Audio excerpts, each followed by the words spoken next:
Paper Mache insects with Ms.Boley. So this is part 3 of several videos. So in the first video we made our armature and then we added paper mache paste. Now our insect body has been sitting and drying for a couple days, and now we're ready to add legs and paint the insect one base color.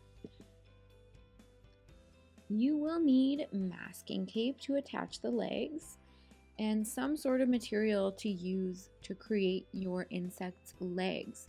So in mine, I'm going to use some straws and I'm going to put pipe cleaners on the inside. But you can use whatever kind of material you feel like would work really well for legs. So they may be kind of bendable and long and skinny shaped. Just kind of use your creativity and see what you can find. And I'm also using paint and brushes, and I will talk more about the type of paint I'm using. And you may need learning coach help. You will want to set up your space so that you can paint and get messy, and wear clothing that you are comfortable if it gets a little messy. All right, let's get started. All right, so here's my insect body. It's been drying. It's really hard and strong, and it's been drying for a few days, and I think I'm ready to add the legs and paint it.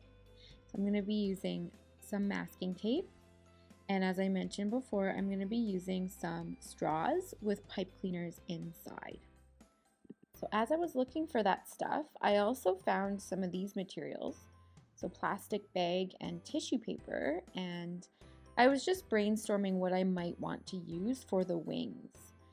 I also grabbed these chopsticks, but I just felt like they weren't flexible enough because I wanted my bug's legs to be a little bit curved, similar to the drawings that we had done. So I think that the straws, they can be bent, and I'll be able to form them and put them in kind of whatever shape I like. I can cut them easily.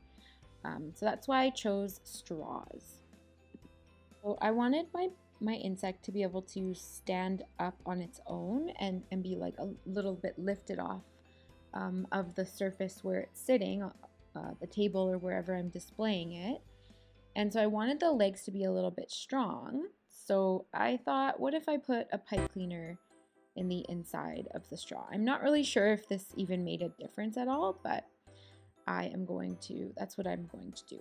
So I placed my pipe cleaner inside of the straw, and now I'm smushing the ends of the straw so that they are flat.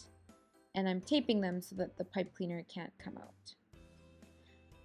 Another option you could do is maybe wrap pipe cleaners around whatever you decide to make your legs out of. So once I've taped the ends, then I'm going to decide on how long I want them, and then I'll cut them to be the proper length. And then later on, I'm going to tape them onto the insect body right there, coming out from the thorax, making sure that I have enough space to tape all 3 legs on each side, so all 6 in total legs.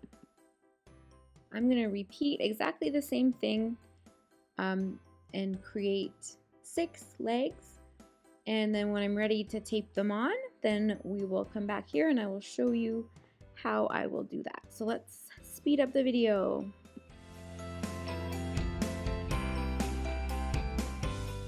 Okay, so now I'm ready to attach this leg onto the body.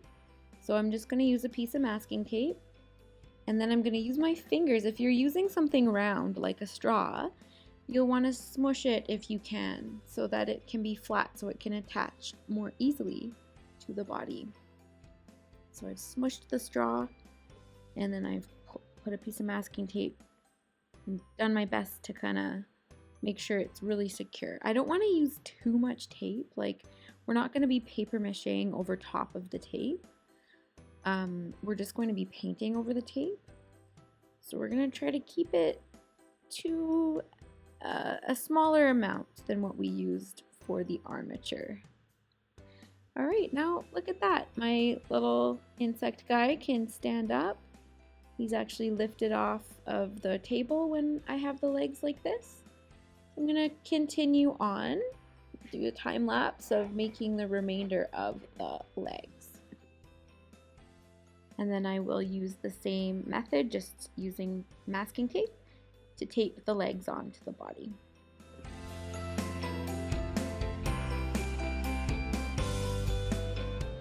So once I got those attached, I'm going to start painting. So I can use tempera paint like you see here. That's also tempera paint. You can use acrylic paint, which you might have seen at the dollar store. Or you can even use tempera paint in block form or watercolor paint. Just be careful with how much water you use because our sculpture is made out of paper. So just keep the water to a bit of a minimum. My top choice would be acrylic or tempera paint though. So I'm gonna grab a palette to put my paint on and a couple brushes. And then I'm using acrylic paint. I'm gonna mix a little bit of tempera paint in just for fun. You do not need to do that. You can just use one type or the other depending on what you have available at home. And if you don't have any paint available, another option that you can do is you can use tissue paper or colored paper and kind of collage it along the outside and use the paper mache paste. That's an option as well. So when you're painting paper mache, it's very wrinkly.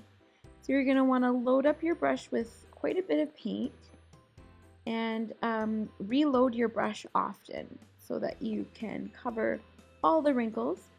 And then I also like to smush, if you saw me kind of do my brush, use my brush in a circular motion, I smush my brush into and wiggle it back and forth at some points to get right into all those cracks and wrinkles in that paper mache.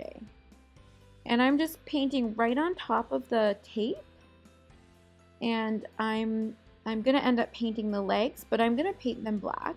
So there's no point in painting them yellow right now. So I'm just gonna paint the whole body. So you wanna look at it from different angles, make sure you've painted all the areas. Then you're gonna let that whole thing dry.